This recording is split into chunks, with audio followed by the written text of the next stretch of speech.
Sais-tu pourquoi il y a des mecs qui touchent à peine une femme et elles font alors que toi tu lui achètes des fleurs, tu lui écris des poèmes, tu l'invites à dîner et elle te voit comme un ami? Ce n'est pas parce que tu es laid, ni parce que tu n'as pas d'argent. C'est parce que ces enfoirés ont découvert, consciemment ou inconsciemment, que le plaisir féminin ne s'active pas avec ce que tu fais pour elle, mais avec ce que tu lui fais sentir dans son cerveau. Il existe 3 interrupteurs neurologiques spécifiques qui, quand tu les actives correctement, génèrent des vagues de plaisir si intenses qu'elle ne peut littéralement pas résister à ta présence. 99% des hommes ne découvrent jamais ces interrupteurs parce qu'ils sont trop occupés à essayer de gagner son affection en étant gentils.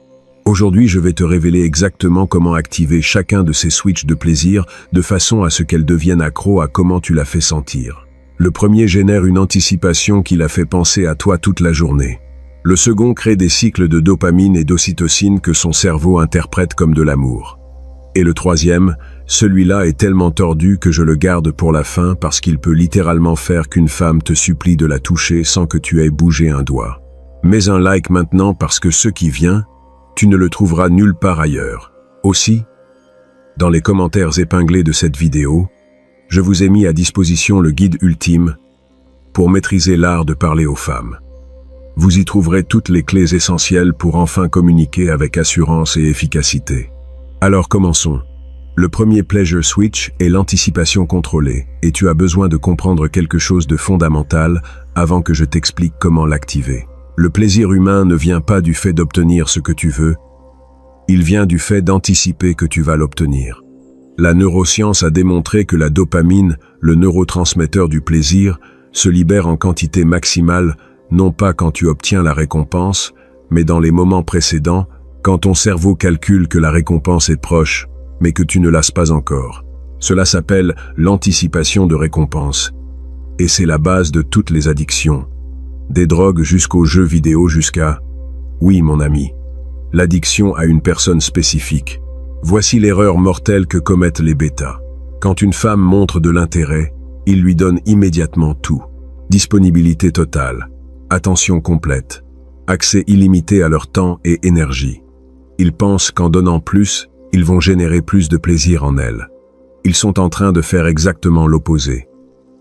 Quand tu lui donnes tout immédiatement, tu élimines l'anticipation. Sans anticipation, il n'y a pas de libération de dopamine. Sans dopamine, il n'y a pas de plaisir. Simple. Elle peut apprécier intellectuellement tes actions, mais son cerveau ne ressent pas de plaisir parce qu'il n'y a rien à anticiper. Mais quand toi, stratégiquement, tu crées des espaces d'anticipation, tout change au niveau neurologique. Laisse-moi te donner un exemple spécifique de comment cela fonctionne en pratique. Vous sortez ensemble, le rendez-vous se passe incroyablement bien. Il y a une alchimie évidente, elle veut clairement que tu l'embrasses. À ce moment de tension maximale, au lieu de l'embrasser immédiatement, tu la regardes directement, tu souris légèrement, et tu dis quelque chose comme « pas encore », ou simplement tu t'éloignes physiquement et changes de sujet. Qu'est-ce que tu viens de faire? Tu as créé un fossé d'anticipation. Son cerveau était préparé pour la récompense. Elle avait déjà commencé à libérer de la dopamine en anticipation du baiser, et tu as retardé la gratification. Maintenant, son cerveau est en état d'anticipation soutenue. Durant les prochaines heures, jours même, chaque fois qu'elle pense à ce moment, son cerveau libère plus de dopamine. Elle reçoit littéralement des vagues de plaisir, juste en pensant à quand tu vas l'embrasser finalement.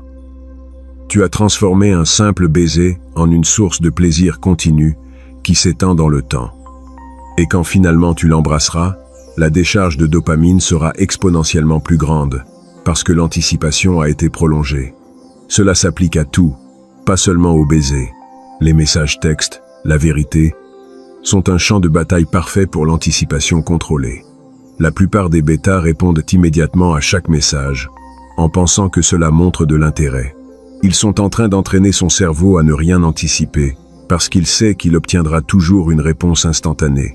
Mais quand toi tu réponds à des moments variables, parfois vite, parfois après des heures, son cerveau entre en mode d'anticipation.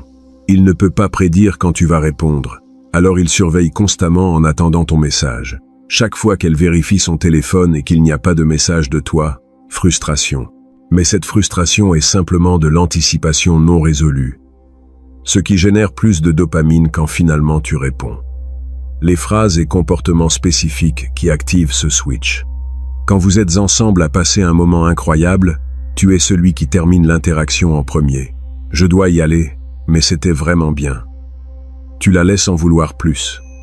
Quand elle suggère de se voir, tu n'es pas toujours disponible immédiatement. Ça sonne bien, mais cette semaine est chargée. Je te tiens au courant quand j'ai de la place. Tu lui donnes quelque chose à anticiper. Quand il est clair qu'il y a de la tension sexuelle, tu es celui qui contrôle le timing. J'aime comment ça se développe, mais il n'y a pas d'urgence. Tu étends l'anticipation, note le modèle. Ce n'est jamais un rejet total. C'est toujours un délai stratégique. Tu es en train de lui dire que oui, mais pas tout de suite. Cela maintient l'anticipation vivante, sans se transformer en rejet qui tue l'intérêt. Et voici le plus tordu. Plus tu crées d'anticipation, plus la récompense devient plaisante quand finalement elle arrive. Un baiser après des semaines de tension se sent 1000 fois mieux qu'un baiser au premier rendez-vous. Non pas parce que le baiser est différent physiquement, mais parce que l'anticipation a amplifié la décharge neurologique. Machiavel a compris il y a 500 ans que le pouvoir vient du fait de contrôler ce que les autres désirent, non pas en niant complètement ce désir, mais en contrôlant quand et comment il est satisfait. En termes modernes de neurosciences, il décrivait exactement comment fonctionne le système de récompense dopaminergique. Quand tu contrôles le timing de la gratification, tu contrôles ses cycles de plaisir. Et qui contrôle le plaisir, contrôle l'attraction. Si tu veux vraiment arrêter d'être le mec qui supplie et devenir l'homme qui génère une addiction neurologique chez les femmes, mets un like et abonne-toi maintenant parce que ce qui vient avec le deuxième pleasure switch est encore plus sombre et plus puissant. Le second va expliquer pourquoi les femmes deviennent obsédées par des hommes qui les traitent de manière incohérente. Le deuxième pleasure switch est la validation intermittente et celui-ci est particulièrement brutal parce qu'il exploite le même mécanisme neurologique qui fait que les gens deviennent accros aux machines à sous. Laisse-moi t'expliquer la science d'abord pour que tu comprennes pourquoi c'est si dévastateur d'efficacité. Quand une récompense arrive de forme prévisible, le cerveau cesse finalement de répondre fortement. C'est une habituation neurologique simple. Mais quand une récompense arrive de forme imprévisible, le cerveau ne s'habitue jamais. Chaque récompense génère une réponse dopaminergique complète, parce que le cerveau ne peut pas prédire quand arrivera la suivante. Les casinos ont découvert ça il y a des décennies. Les machines à sous ne paient pas de manière cohérente ni ne paient jamais. Elles paient par intermittence à des intervalles variables. Cette imprévisibilité crée le modèle de renforcement le plus addictif connu en psychologie comportementale et s'applique parfaitement à comment les femmes répondent à la validation masculine. Voici l'erreur mortelle. Les bêtas donnent une validation constante et prévisible. Tu es belle chaque jour. Tu es incroyable à chaque conversation. Tu me manques chaque heure. Anne Prise. Tu es belle chaque heure. Tu es belle chaque conversation. Il pense que la validation constante génère de l'attachement. Elle génère de l'ennui. Son cerveau s'habitue et cesse de libérer de la dopamine parce que la validation est prévisible. Mais quand toi tu donnes une validation intermittente à des intervalles imprévisibles, tu crées un modèle addictif. Un jour tu lui dis quelque chose d'authentiquement flatteur sur quelque chose de spécifique que peu remarquent. J'aime comment tu as géré cette situation. Ça a montré une réelle intelligence.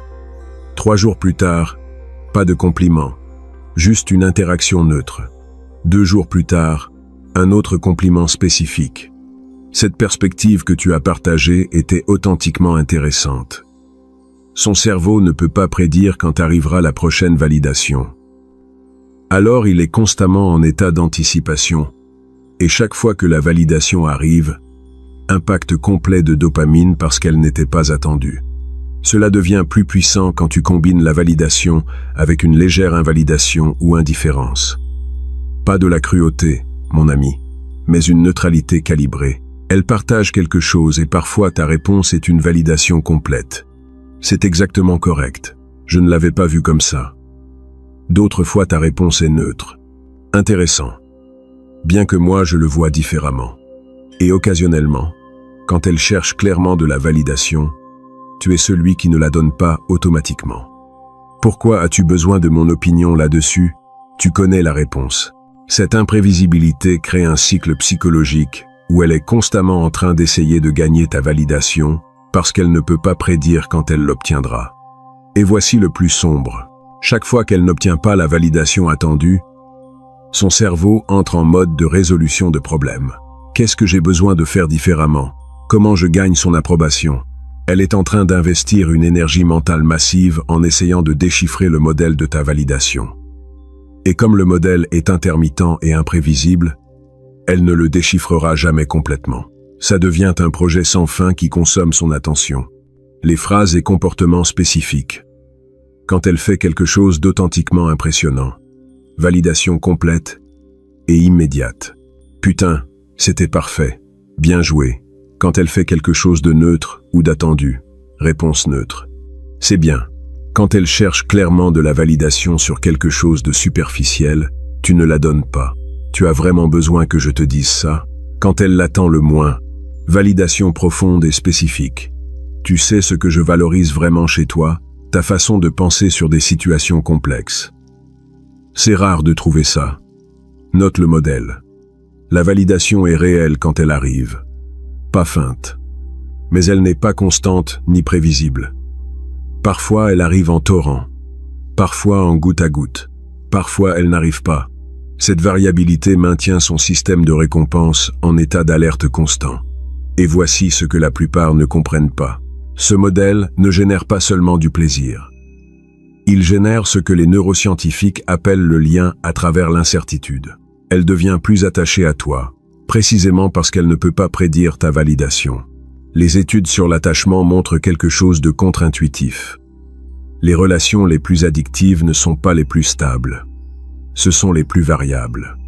Quand quelqu'un est source de plaisir intense parfois et de neutralité d'autres fois, le cerveau développe un attachement plus fort que quand quelqu'un est source de plaisir constant moyen. C'est pour ça que des femmes quittent des hommes bons qui les traitent de manière cohérente bien, pour des connards qui les traitent de manière incohérente. Ce n'est pas du masochisme, c'est de la neurologie. Le connard incohérent active son système de récompense variable, tandis que l'homme bon prévisible ne le fait pas. Maintenant, je sais que ça sonne manipulateur. Et voici la vérité inconfortable, charnelle. L'attraction n'est pas juste ni logique. C'est une réponse neurologique à des modèles spécifiques. Tu peux te plaindre que ça ne devrait pas fonctionner comme ça, ou tu peux comprendre comment ça fonctionne et utiliser cette connaissance stratégiquement. Moi, je préfère la seconde option. La nature ne négocie pas. Soit tu comprends les règles du jeu, soit tu joues avec un désavantage permanent. Et avant que tu penses que ça fait de toi un fils de pute, rappelle-toi, elle va chercher ce modèle d'une façon ou d'une autre. Je préfère qu'elle le trouve avec un homme qui comprend la dynamique et la gère avec respect, qu'avec un vrai toxique qui n'a pas d'autocontrôle. Maintenant je veux que tu participes, enfoiré. Dans les commentaires, dis-moi, qu'est-ce qui génère le plus d'addiction neurologique selon toi? A. Validation complète et constante qui la fait se sentir en sécurité. B. Validation intermittente et imprévisible qui maintient son cerveau en anticipation. Écris A ou B et explique rapidement pourquoi. Nous allons voir quelle stratégie gagne dans cette vidéo. Et maintenant nous arrivons au troisième pleasure switch, le plus puissant. Celui qui peut littéralement faire qu'une femme te supplie sans que tu bouges un doigt. Ce switch est la tension sexuelle sans résolution immédiate. Et quand tu le domines, mon ami, tu deviens une drogue dont elle ne peut pas se désintoxiquer.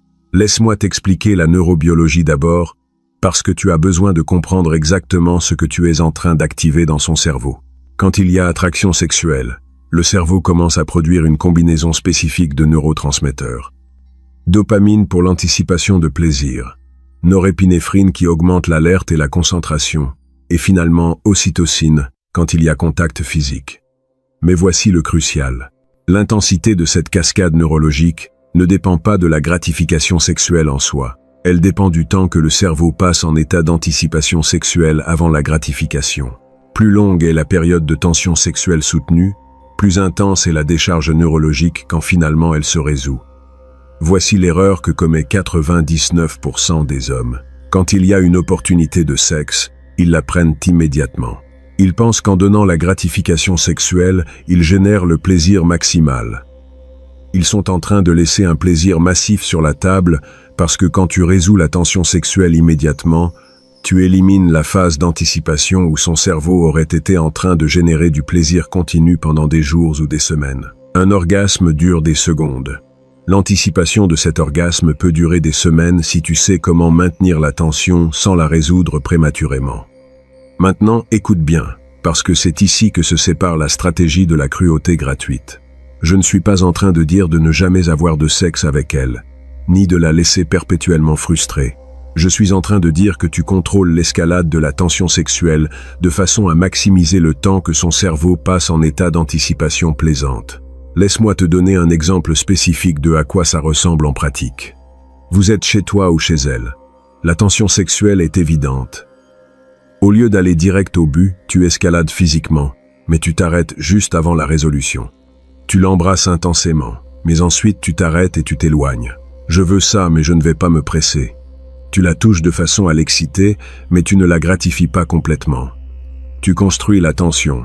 Ensuite, tu baisses l'intensité. Ensuite, tu reconstruis la tension. Ensuite, tu baisses de nouveau. Tu es en train d'entraîner son système nerveux à expérimenter des cycles d'excitation sans gratification immédiate. Qu'est-ce qui se passe dans son cerveau pendant ça?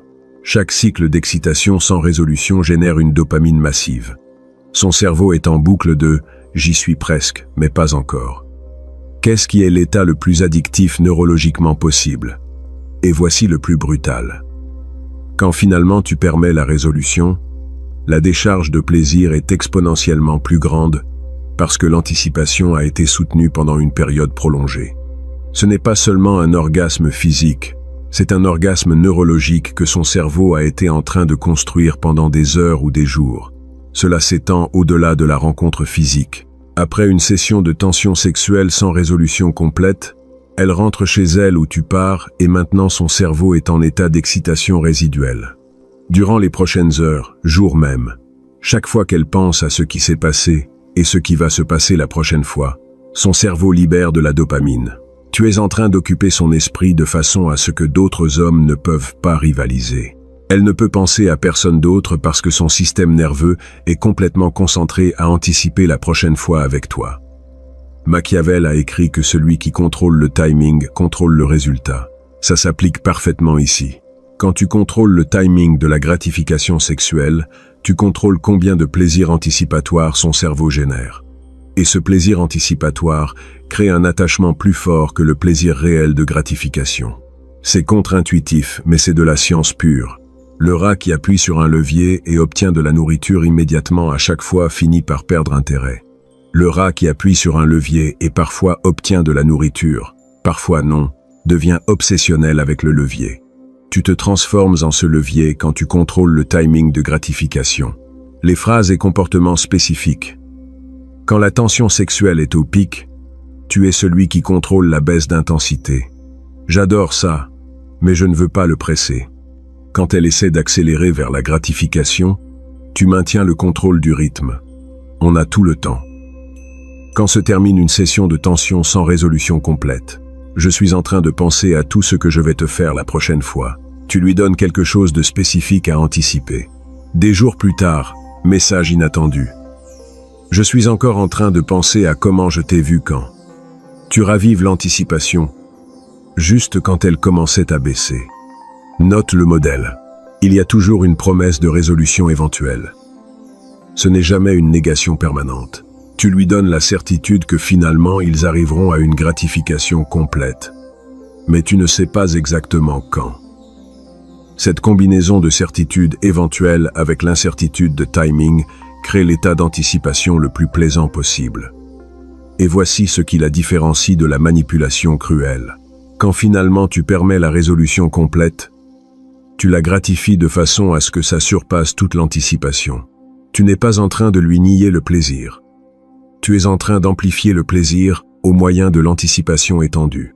Les hommes qui dominent ce switch deviennent littéralement inoubliables pour les femmes parce qu'ils ont créé une expérience neurologique qu'aucun autre homme ne peut répliquer.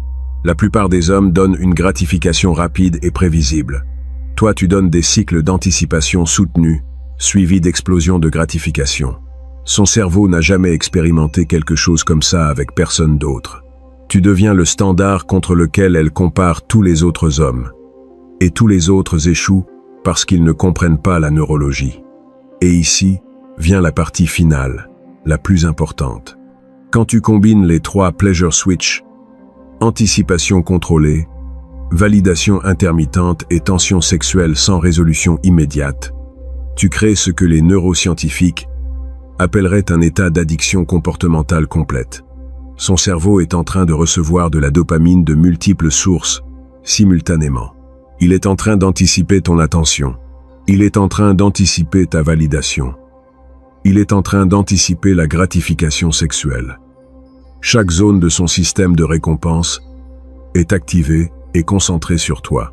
Elle ne peut pas penser à autre chose parce que tu as complètement séquestré sa neurologie du plaisir. Maintenant, mon ami, laisse-moi te donner un résumé rapide parce que tu as besoin de te graver ça dans le cerveau. Switch 1, anticipation contrôlée. Ne donne jamais tout immédiatement. Crée toujours des fossés d'anticipation où elle se projette dans le futur. Switch 2, validation intermittente. Ne valide jamais de façon constante et prévisible. Donne de la validation à des intervalles variables qui maintient son cerveau en mode de résolution de problèmes. Switch 3, tension sexuelle sans résolution immédiate. Ne gratifie jamais sexuellement de forme rapide et prévisible. Construit des cycles d'excitation avec des délais stratégiques qui amplifient le plaisir final. Et maintenant le disclaimer le plus important, charnel. Cette information n'est pas pour les gentils garçons qui cherchent des trucs bon marché. C'est pour les hommes qui sont prêts à comprendre comment fonctionne réellement la neurologie du plaisir féminin et utiliser cette connaissance avec intégrité. Pourquoi intégrité? Parce que ces switches sont réels et puissants. Tu peux les utiliser pour créer des expériences authentiquement plaisantes pour elles, où le plaisir est amplifié au moyen de l'anticipation. Ou tu peux les utiliser pour manipuler sans intention de gratification réelle. Ce qui serait un move de fils de pute. La différence est dans l'intention. Si tu es en train d'utiliser ces switches parce que tu veux authentiquement créer une expérience maximale de plaisir pour elle, au moyen de la compréhension de la neuroscience, tu es stratégique. Si tu les utilises pour la maintenir accrochée sans intention de réciprocité authentique, tu es manipulateur. Moi, je suis en train de t'enseigner la science. Comment tu l'utilises définit quel type d'homme tu es.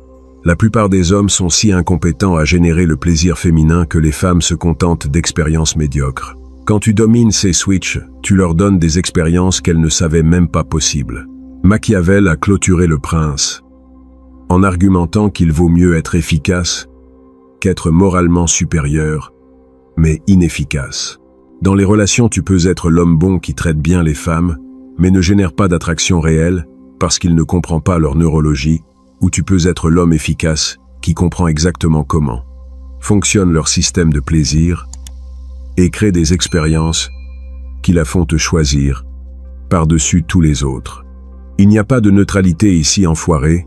Soit tu comprends le jeu, soit tu perds le jeu. Et perdre signifie qu'elle trouvera finalement quelqu'un qui comprend vraiment ses switches consciemment ou inconsciemment. Et toi, tu vas rester à te demander ce qui s'est passé. Utilise cette connaissance avec responsabilité. Mon ami, parce qu'une fois qu'une femme expérimente ces 3 pleasure switch, avec toi, elle ne revient jamais à te voir comme un homme remplaçable. Tu deviens une expérience unique que son cerveau ne peut littéralement pas oublier ni répliquer avec personne d'autre, et ça, enfoiré, c'est le vrai pouvoir pour construire quelque chose de réel, pas pour détruire. L'attraction n'est pas un choix, c'est une réponse neurologique. Le cadre est à toi, ou il est à elle. Jamais des deux. Si toi tu ne contrôles pas les pleasure switch, quelqu'un d'autre le fera, et elle le poursuivra lui. Tandis que toi tu restes confus à te demander pourquoi tes bonnes intentions n'ont pas été suffisantes. La nature ne négocie pas, et le plaisir ne ment pas. Si cette vidéo t'a révélé comment fonctionne réellement le plaisir féminin au niveau neurologique, abonne-toi à la chaîne et active la cloche, parce que la prochaine vidéo va être encore plus brutale. Je vais te montrer les 3 signes exacts du langage corporel qui indiquent qu'une femme est déjà sexuellement disponible pour toi et comment utiliser ces signes pour escalader sans rejet ni inconfort. On se voit là-bas, mon ami, et rappelle-toi, personne ne se soucie de ton effort si tu ne produis pas de résultats visibles. Tu peux continuer à être le mec qui essaie d'impressionner avec la logique et des cadeaux, ou tu peux devenir l'homme qui comprend que le plaisir est neurologie, pas moralité. La décision est la tienne. La réalité ne change pas parce que tu l'ignores. À la prochaine.